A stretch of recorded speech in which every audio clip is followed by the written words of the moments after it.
Hello world, hello world. Welcome back to my channel. Call me Biz. George Carlin. Shout out to George Carlin, man. Very, very smart guy. Every time I watch him, I learn new things and I laugh. So he got that mixture, you know. And the older he got, the more serious he got, though. But he's just one of these dudes that's a great storyteller, great with words. He's a legend, man. Definitely one of the GOATs. This is George Carlin. Airline announcements. So if you want to see more of George Carlin on the channel, please let me know what's next in the comment section below. All right. Also, don't forget to like, leave a comment, or subscribe. Oh, and now you could also become a member on the channel. So if you're interested in helping this channel grow, the link is below. All right. Let's get to it. Something else we have in common: flying on the airlines. Flying on the airlines and listening to the airlines announcements and trying to pretend to ourselves that that's the way the English language ought to be spoken. Doesn't sound that way to me. Whole thing starts when you get to the gate. First announcement: we would like to begin the boarding process.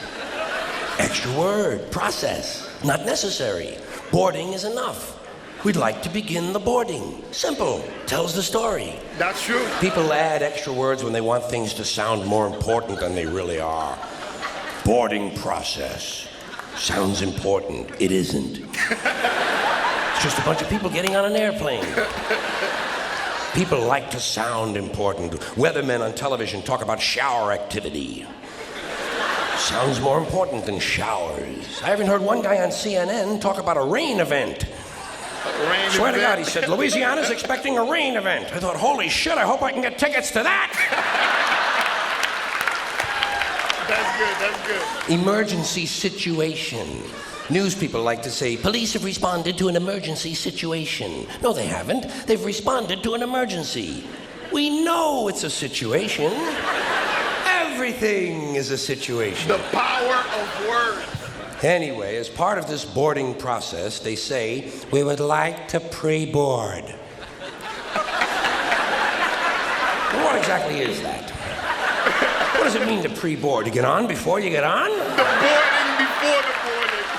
That's another complaint of mine. Too much use of this prefix pre. It's all over the language now. Pre this, pre that. Place the turkey in a preheated oven. It's ridiculous. There are only two states an oven can possibly exist in: heated or unheated. Facts.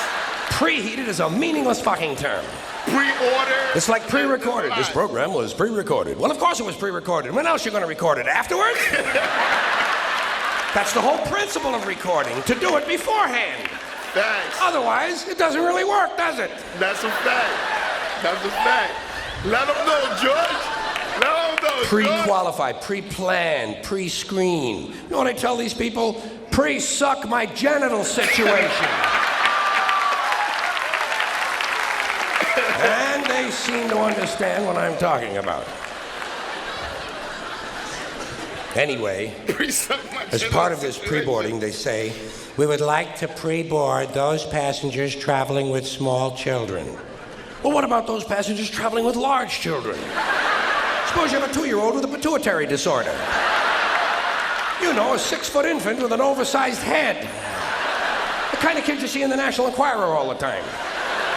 Actually, with a kid like that, I think you're better off checking him right in with your luggage at the curb, don't you? That's an adult. Well, they like it under there. It's dark. They're used to that.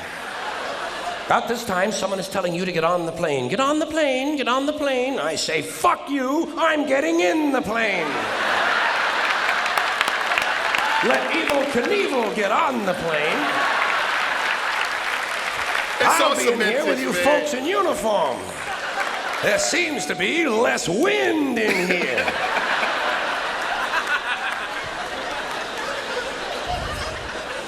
They might tell you you're on a non-stop flight. And I don't think I care for that. No, I insist that my flights stop. Preferably at an airport. Exactly.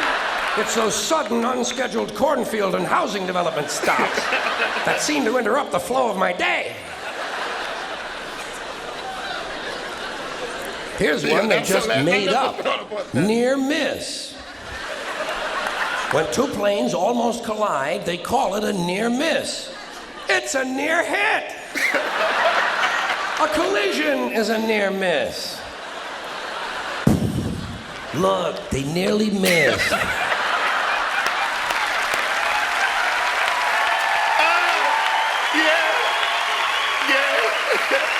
give you that one, good. Yes, but not quite. They might tell you your flight has been delayed because of a change of equipment. Broken plane. Yo, planes are falling out the sky now. They're telling me to put my seat back forward. Well, I don't bend that way. If I could put my seat back forward, I'd be in porno movies. Put your seat back forward. Then they mentioned carry-on luggage. First time I heard carry-on, I thought they were going to bring a dead deer on board. I thought, what the hell do they need with that? Don't they have the little TV dinners anymore? Then I thought, carry on, there's going to be a party. People are going to be carrying on the plane. Well, I don't care for that. I like a serious attitude on the plane, especially on the flight deck, which is the latest euphemism for cockpit. Can't imagine why they wouldn't want to use a lovely word like cockpit, can you? Especially with all those stewardesses going in and out of it all the time. What y'all doing in there? There's a word that's changed, stewardess. First it was hostess, then stewardess, now it's flight attendant. You know what I call her? The lady on the plane. Sometimes it's a man on the plane now. That's good equality. I'm all in favor of that. Occasionally, they actually refer to these people as uniformed crew members. Uniformed. As opposed to that guy sitting next to you in the Grateful Dead t-shirt and the fuck you hat. Yo, shout out to Grateful Dead. Who's working on his 9th little bottle of Kahlua, I might add. As soon as they close the door to the aircraft, that's when they begin the safety lecture. I love the safety lecture. This is my favorite part of the plane ride. I listen very carefully to the safety lecture, especially that part where they teach us how to use the seat belt. And that person that's doing all this. Imagine this. Here we are, a plane full of grown human beings, many of us partially educated, and they're actually taking time out to describe the intricate workings of a belt buckle. Place the small metal flap into the buckle. Well, I asked for clarification at that point. People are stupid. They have to do that. Pardon me. Over here, please. Thank you very much. Did I hear you correctly? Did you say place the small metal flap into the buckle? Or place the buckle over and around the small metal flap? I am a simple man and do not possess an engineering degree, nor am I mechanically inclined. Sorry to have taken up so much of your time. Please continue with the wonderful safety lecture. Seatbelts. High-tech shit. The next thing they do, they tell you to locate your nearest emergency exit. I do this immediately.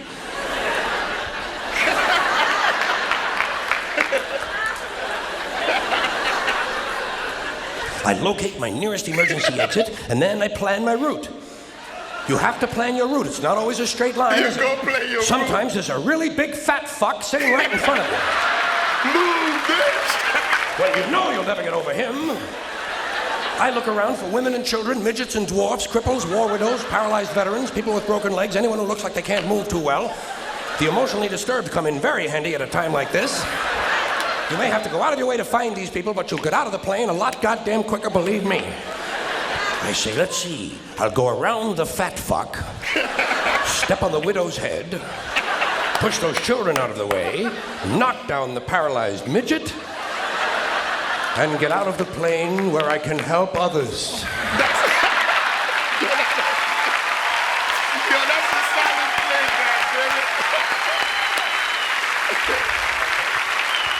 Get out of the plane where I can help others. I can be of no help to anyone if I'm lying unconscious in the aisle with some big cocksucker standing on my neck. I must get out of the plane, go to a nearby farmhouse, have a Dr. Pepper, and call the police. The safety lecture continues. In the unlikely event... This is a very suspect phrase. Especially coming as it does from an industry that is willing to lie about arrival and departure times. In the unlikely event of a sudden change in cabin pressure. Roof flies off.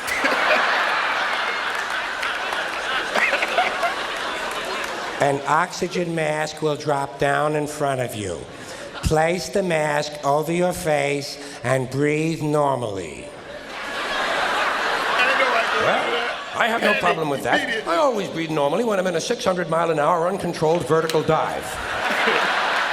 I also shit normally. Right in my pants! They tell you to adjust your oxygen mask before helping your child with his. I did not need to be told that. When you in the air, fuck the In kid. fact, I'm probably going to be too busy screaming to help him at all. This will be a good time for him to learn self-reliance. If he can program his fucking VCR, he can goddamn jolly well learn to adjust an oxygen mask. Thanks. Fairly simple thing, just a little rubber band in the back is all it is. Not nearly as complicated as, say, for instance, a seatbelt. The safety lecture continues. In the unlikely event of a water landing. Water landing? Yeah, I'll be scared of shit like that, man. Well, what exactly is a water landing? Am I mistaken, or does this sound somewhat similar to crashing into the ocean? That's it, you got it. That's exactly what it is. Your seat cushion can be used as a flotation device. My seat cushion? Imagine that. Just what I need. To float around the North Atlantic for several days, clinging to a pillow full of beer farts. They'll find you eventually. Oh, shit. The flight continues. A little later on, we hear, the captain has turned on the fasten seatbelt sign. Well, who gives a shit who turned it on? What does that have to do with anything? It's on, isn't it? And who made this man a captain, might I ask? Did I sleep through some sort of an armed forces swearing-in ceremony or something? Captain, he's a fucking pilot, and let him be happy with that. If those sightseeing announcements he's making are any mark of his intellect, he's lucky to be working at all. Tell the captain, Air Marshal Carlin says, go fuck yourself.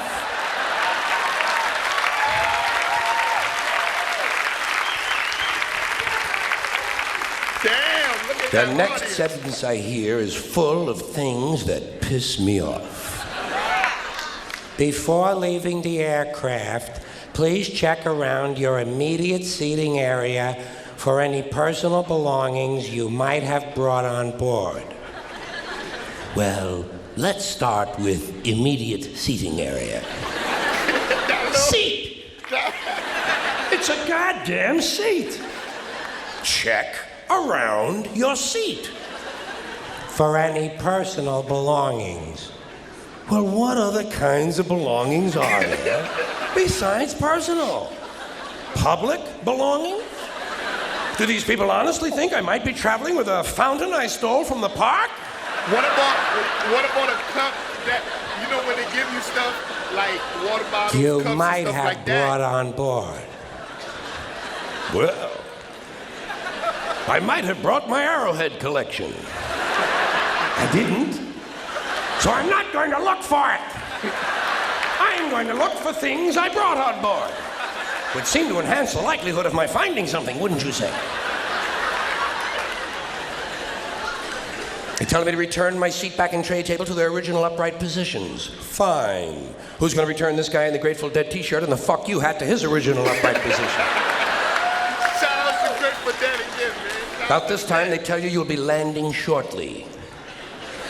That sound to you like we're going to miss the runway? Final approach is not very promising either, is it? Final is not a good word to be using on an airplane. Sometimes the pilot will get on and he'll say, we'll be on the ground in 15 minutes. Well, that's a little vague, isn't it? Now we're taxiing in. She says, welcome to O'Hare International Airport. Well, how can someone who is just arriving herself possibly welcome me to a place she isn't even at yet? Doesn't this violate something in physics? I never even We're only on the ground 4 seconds. She's coming on like the fucking mayor's wife. We're the local time. Well, of course it's the local time. What did you think we were expecting? The time in Pango Pango? Enjoy your stay in Chicago or wherever your final destination might be. All destinations are final. That's what it means. Destiny, final. If you haven't gotten where you're going, you aren't there yet. You're still in wrong.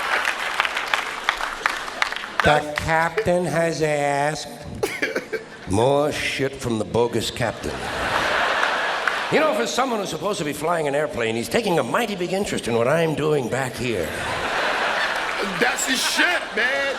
That should remain seated until he has brought the aircraft to a complete stop. Not a partial stop. Because during a partial stop, I partially get up. Please continue to observe the no smoking sign until well inside the terminal. Please continue to observe. It's physically impossible to observe the no smoking sign, even if you're just outside the door of the airplane, much less well inside the terminal. You can't even see the fucking planes from well inside the terminal. I don't think I ever heard them say that. Which brings me to terminal. Another unfortunate word to be used in association with air travel. And they use it all over the airport, don't they? Somehow I just can't get hungry at a place called the Terminal Snack Bar. What? But if you've ever eaten there, you know it is an appropriate name. Thank you. Yo, what? I be eating at the airport, man. Before, when I used to be afraid of flying, I used to get drunk at the airport. Man, I'll go straight to the bar and then go to Five Guys, which costs like $90 for a burger and a crazy amount of fries you will never eat. But they say, you know, you spend $60 at the terminal, you get on an airplane, you don't even know you had a flight. You just. But yeah, man, it's all semantics. Like, people, especially in America, like English is such a, I don't know, it's such a confusing language. The way they play with words mean multiple things. They put words in front of words that don't make sense. It's just, as long as they say it means a thing, it means a thing. I mean, this is a country where ebonics make it to the real dictionary. So, if you make it up and you could get enough people to agree with it, it's a thing. It doesn't even matter if it contradicts the other thing. As long as, but yeah. So it's you gotta really be like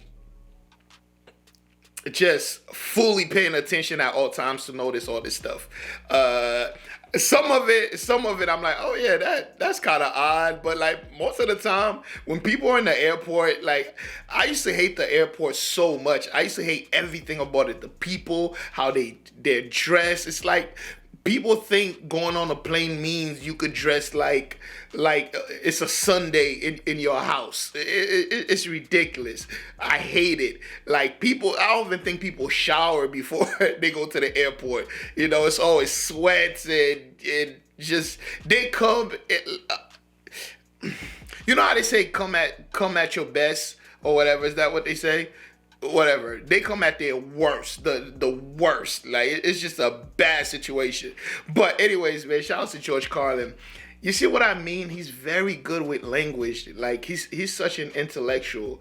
I wish I could be good with words like that. He is very, very good with words, dissecting them, breaking them down, and like, but the whole thing about nearly missed or nearly hit, I guess is what you're aiming for, right? That's what it would be. If you're aiming not to hit nobody, right? Then you nearly, I don't know. I forgot what he said. Right mid thought. You see what I mean? But anyways, shout out to George Carlin, man. George Carlin, he's just one of these comedians that's just like super smart. I could see him as a professor. I can see him as a professor, like somebody in a college teaching something. I just feel like he's just highly intelligent. Not that other comedians aren't, but I'm just talking about he's like intelligent in a academia way. You feel me? Like, dude, you need to be in a college doing something, but That's how when I listen to him, especially when he's doing like these rapid word things where he's just like doing this long like mind dump and it's just memorizing. That takes a lot, and he dropped these specials like they're nothing. So shout out to George Carlin, man. This is going on way too long. All right, I'm gonna end it right now. So y'all let me know how you feel about it in the comment section below. Also, if you made it this far, don't forget to hit that subscribe button. Like the video if you like the video. Leave a comment. Let me know that you were here. And just another reminder, you can become a member if you like. If you like, you can become a member. I would appreciate if you join the squad. All right. Yeah. And I will see you in the next one. And guess what? You better be there. Peace.